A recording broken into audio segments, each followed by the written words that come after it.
What's up, guys? Welcome back to OverTakes. This is Misfit. And today we are going to do our final two teams. In this episode, we're going to be talking about the Philly Fusion. And if you didn't see the other two videos, they'll be on at the end of the video. I did the Seoul Dynasty and the Shanghai Dragons yesterday. And today we're going to be doing the Philadelphia Fusion to start off the day. And then later on this evening, we'll have our San Francisco Shock preview video up. But first, before we dive into the Philly Fusion, I'd like to thank everybody out there on YouTube. Thank you very much for all the likes, all the subscribes, all of your support. It's been greatly appreciated. And if you're new, please hit a like, hit a subscribe, hit the alert bell. I do Overwatch League content several times a week. This week, pretty heavy. We got the grand finals, so there's a lot to talk about. Spent yesterday on the APAC teams, Seoul and Shanghai. And today we're going to be talking about the NA teams that are left. Today we're going to start off with the Philly Fusion. And later on today we'll be talking about the San Francisco Shock. The Fusion have had a great season. We're going to start off by doing a brief overview like we've done with the other two teams. There were high expectations, but I feel like with the Fusion there was always high expectations, but there's high expectations with a but. There's always this, yeah, they could do really well, they should do really well, but there's always that but. I didn't have that but this year. I had them, at the end of the season, we're going to go back to the files and check out mine and Kel's season preview and see where I had teams. I feel like I had the Fusion pretty high, somewhere in the top 6. I want to say, I might have even had him in top 3. I don't remember. I know I had the Shock. I had the Titans up there too, but that was with the original roster. But I had a lot of expectations with the Fusion, especially with Alarm coming in, because there's so much hype for that guy, and deservedly so. He won the Rookie of the Year, and he was our pick. But I don't know anybody that didn't pick him. So, that was a big component that I was looking forward to seeing for them. Also, they got Fury from the London Spitfire, who was also another big component that I didn't expect to land there. They started off the season kind of weird, at least with their rosters. They didn't lose much, but going in, we thought, like the first few weeks before the COVID thing happened, we were expecting, Fury to be in there and everything to be, this new revamped roster and Carpe and all this stuff. But they played Poco, and Poco did really well to start off, and then they started working Fury in. I think it was communications and stuff like that. But as the season wore on, they pretty much maintained a top 2 presence in NA. It was either them or the Shock, depending on what tournament it was or how you felt about them. If they had a loss or if something, generally if it was that they had a loss to the Shock, or if they beat the Shock, you had a different vibe. There were disappointing moments for the Fusion going into the May Melee tournament. I thought they were going to win or be in the finals, but Florida rose up out of nowhere and beat them. And I think that was just Florida had a grasp on that meta a little bit better. But overall, Philly's play this year has been great. And one of the reasons why it's great is coaching. Coaching. I talk about this all the time. KDG is a great coach. He did a masterful job this year with this team. He was granted a lot of great players. One of the players, too, that I didn't mention in the beginning is Ivy, who they brought in from last year. If you remember, he was on Toronto. So they brought in Fury and Ivy and Alarm and Funny Astro, and these guys reinvigorated this team. I think that there was a staleness last year on this team. There was I wouldn't call it complacency because they weren't doing well. I don't know what it was last year. They just felt flat. They felt like a lot of the guys didn't feel like they wanted to be there. There was just a feeling of just kind of meh that I had watching this team play. They were kind of going through the motions. They didn't have the vibe of a team that was a championship caliber team the year before that, lost to the London Spitfire. They didn't have that fire. And then these guys come in And all of them, and I'm not saying all the guys on the previous team didn't. It just had this overall team vibe last year. I think it wasn't their meta, it wasn't their thing, and it definitely showed. Now, coming into this year, we had them with a reinvigorated roster and a bunch of pieces. And also, I forgot to mention Hisu coming in as a rookie as well. So you have all these new guys coming in and on a roster where you're like, wow, they have X. He's great. But you know what? They got guys to fill these roles that were better than these guys. Alarm, better than Boombox. Fury, better than Poco, 99% of the time. And then you go with Hisu. He's very versatile. You go with Ivy, can play a lot of different stuff. You had guys, they looked at, it felt like to me, they looked at the Shock and said, we want to be like that, where we have guys that we can punch in that don't miss a beat when they get subbed in. It took a minute to get totally focused, totally in control, and figure out how you want to play these guys, where you want to put them in, what situations you want to have them in. And that's where KDG came in and did a masterful job. If you guys remember from last year, I'm a big fan of Ivy. I loved his hero pool. I didn't think he got the proper chance to shine in Toronto. Toronto is a team that I really enjoy watching, and I was really mad when they let him go. I thought that was a big mistake. And this year, he's proven for this team, he can fill in the roles where they need him to fill in. And be a mainstay and play a lot more than you actually expected him to play. Same thing with Hisu. Rookie, brought him in. I mean, we expected Alarm and Fury to eventually be the guys to be in there 90% of the time. Yeah, they did some stuff with Boombox where they had him in on Baptiste. He has a really good Baptiste, so why not play him? There was a lot of experimentation, but that's coaching. As far as the season went, for me, I don't think they were disappointing. A lot of people are saying they're a second-place team, they're cursed. Look, I know a lot of teams in sports that are cursed. Teams that finish in second place in tournaments are not cursed, or championships. They just were outplayed. I don't consider teams like the Bills in the 90s, or the Broncos in the 80s, or teams that have lost World Series or NBA championships and been in NHL, the Stanley Cup. I don't find those teams cursed that have done that. Teams like the New York Rangers, the Cleveland Browns, the Cubs, those teams are cursed. Not sniffing a championship.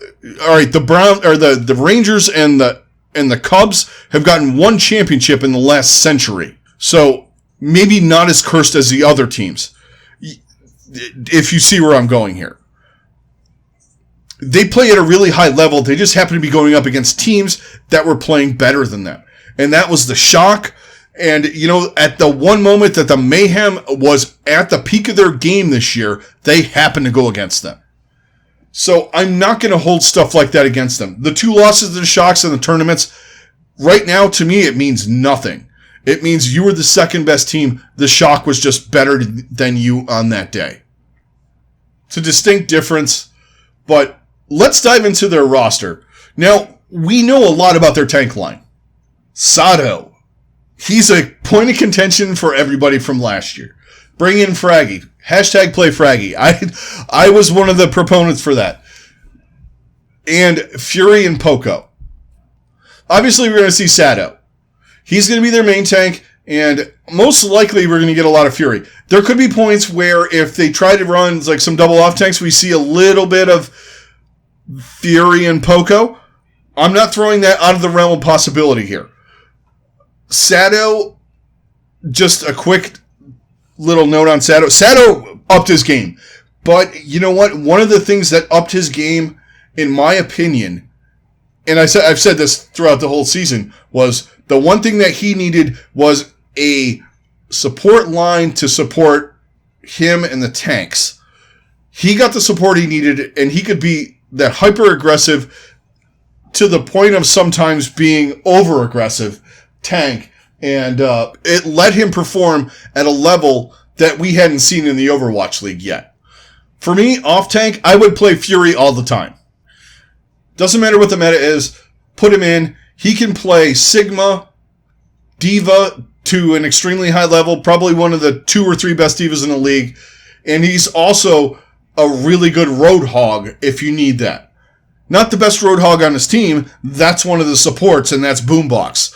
I'm sorry, I will stand by Boombox Roadhog all day long over most anybody on this team. But what I'm saying is Fury needs to be in there all the time. Put Poco in situations, sure. If you want to run maybe a Hog Diva, try something like that. Run Fury on Hog, run Poco on Diva. I'm all for that. But for me, I want Fury in there all the time. Fury, Sato, they seem to have a little bit of chemistry going on too. I would definitely keep playing on that. Put those guys in there. Because you can run a varying amount of comps with those two. You can run, if you want to do double shield, you can kind of do that. I'm not sold on Sato's Orisa. It's not the greatest, but he's playing an above average Winston right now, which that's why he was brought in the league. He was a really good Winston, and that's why he was brought onto the Fusion, because they had Fraggy, and then he had the whole scandal, and he missed 3/4 of the year in season 1. It's a whole thing. If you guys are newer, go back, check it out. It was a boosting scandal from Korea. That's neither here nor there at this moment, but they can play dive, they can run double shield, they can do the hog comps.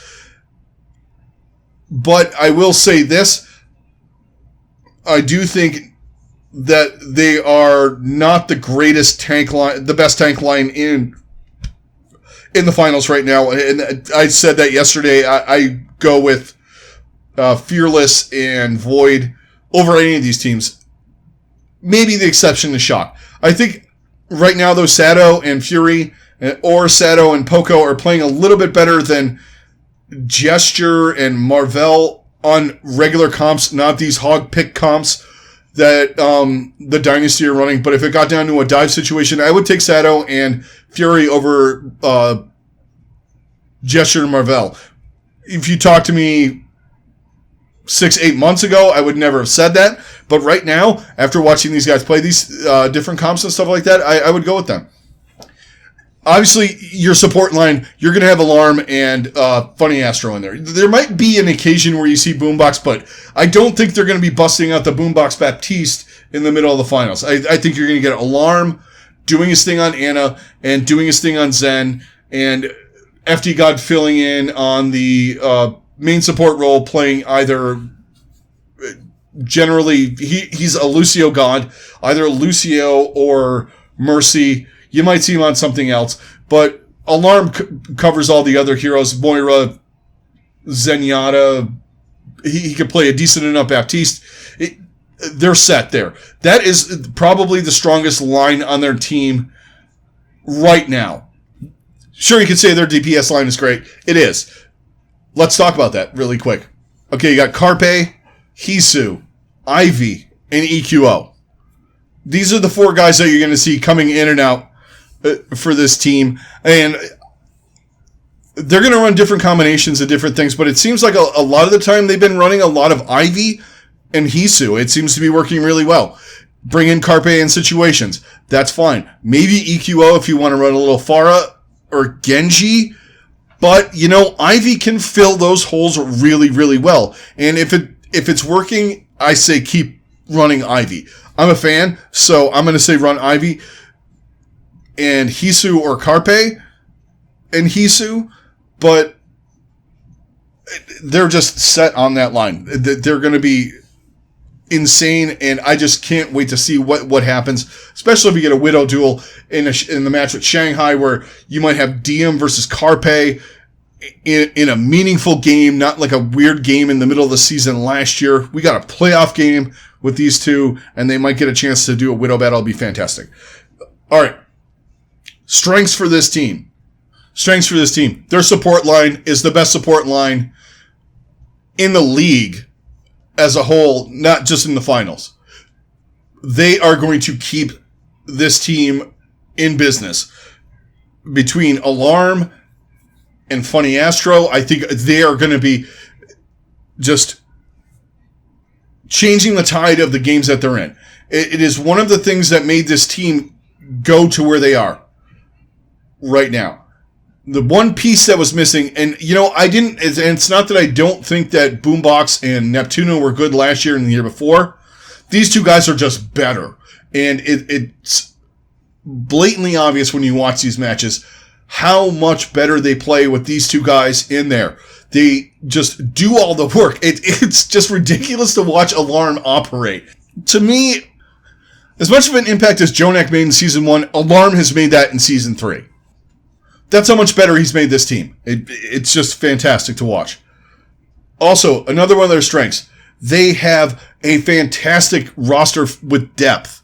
It is a huge strength to have guys like EQO, Carpe, and or Hisu or Ivy, or these guys that are interchangeable in their DPS line that could come in and play niche heroes or different things and do different comps and all that. Also with Poco, bringing him in. Boombox, bringing him in. There's a bunch of guys on this team where you can, much like San Francisco, where you have a lot of stuff you can work with and do different things with. That is a huge strength. And one of the other strengths I'm going to say is the Carpe clutch factor. This guy in the moment is great. I want to see him in there. Yeah, we haven't seen him get much action lately, but you know what? As much as I say I like Ivy, I want to see Carpe go in and go off. It's just these moments, like in the finals, we have guys right now on these 4 teams. I mean, think about it.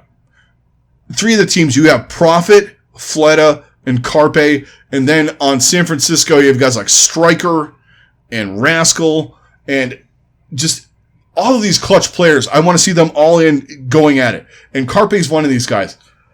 I just love when the screws get turned to this dude. He turns it up. He's like he's a player. He's one of those championship kind of caliber players, and it's a huge strength for them. This is not like one of those situations like I had with Soul where they rely too much on Prophet and he has to carry. This is there's no negative side to putting Carpe in for me. Okay, so those are the strengths I have for Philly. The weaknesses. Okay, I'm going to say it. They have the weakest main tank. Right now, it's the one weakness is Sato versus some of the other tanks he's going to have to play.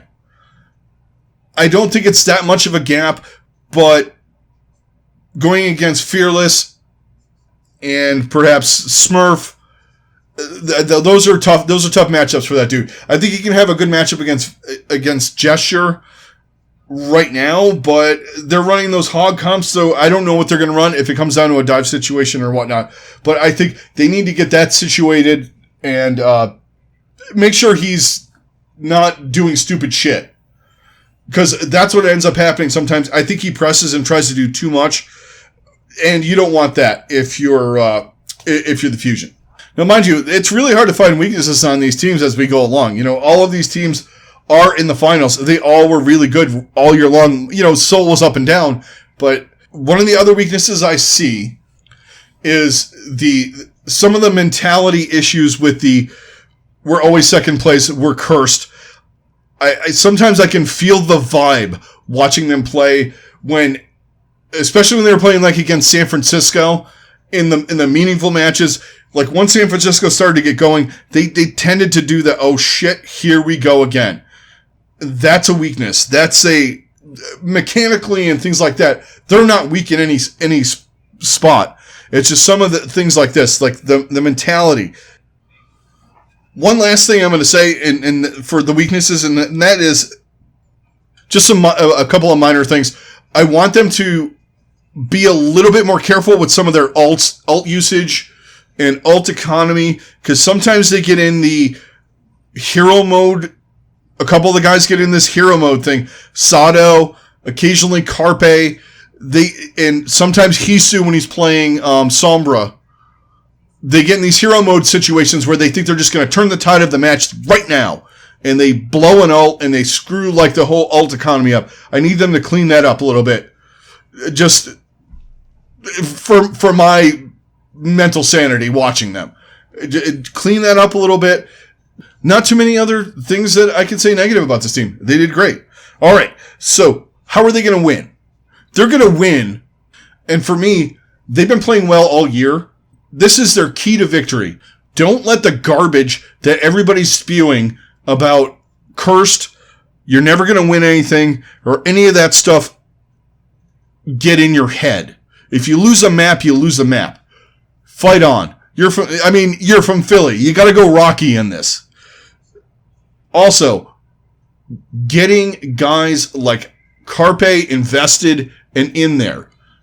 I want to see Carpe in there. I want to see him doing Carpe things. I want to see the hard carries and all that. And also their key to victory is Alarm, and I've said this for the last 5 matches of the Philly Fusion. Alarm has got to keep Sato alive and do all the other things that he does. Alarm doing what he does, Carpe being Carpe, and don't let what anybody's saying on a broadcast, on a podcast, on the internet, don't let that get to you with the curse stuff, because it doesn't exist. Go out there and play your game and do your best. That's my whole thing with this team. There's not much else. They play most comps decently to above average to great. There's nothing where I'm going to say, well, they play this terrible that's going on right now. They have the pieces and the guys to do all of the stuff. So if they go out there and play their game with the right guys in there, I think they have a shot at winning this. And one last piece, who are we watching in this? Well, for me, anytime Carpe's involved in a match, I want to watch Carpe. I want to see this guy all the time. He's just an amazing player, and obviously you're going to want to watch him. Also, Rookie of the Year Alarm.